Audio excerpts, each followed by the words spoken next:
বিষয় নবী সাল্লাল্লাহু আলাইহি ওয়াসাল্লাম বলেছেন ফাসফার বিজাতিদ দ্বীন, দিনদারি ঠিক আছে কিনা এটা দেখবেন এক নম্বরে।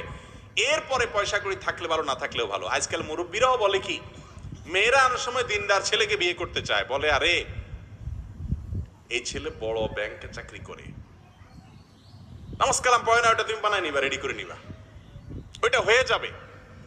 এইটা বলে না এই ছেলের উপার্জন নাই, পয়সা করি নাই, ছেলেটা ভালো, নামাজ কালাম পড়ে, দিনদার, পয়সাটা হয়ে যাবে, এটা বলে না। পয়সাটা আগে চাই, এরপরে দিনদারিটা হয়ে যাবে। কেন দিনদারি হয়ে যাবে সে রিস্কে আমি কেন থাকবো? আমি দিনদারিটা আগে চাই, এরপরে পয়সা হইলে হবে, না হলে নাই। ঠিক না বেঠিক? দেখেন, যে সমস্ত বাবা মা দিনদার ছেলে দেখে বিয়ে দেন, পয়সা করি চান না, আল্লাহ রাব্বুল আলামিন তাদের মেয়েদেরকে বেশিরভাগ ক্ষেত্রে সুখে রাখে আলহামদুলিল্লাহ। একটা ছেলে যখন আল্লাহর ভয় তার মধ্যে থাকবে, হালাল হারাম বুঝবে, কোরআন হাদিসকে অনুসরণ করবে, সে আর যাই হোক কোনো মেয়েকে জুলুম নির্যাতন করতে পারে না, যদি করে সেটা হবে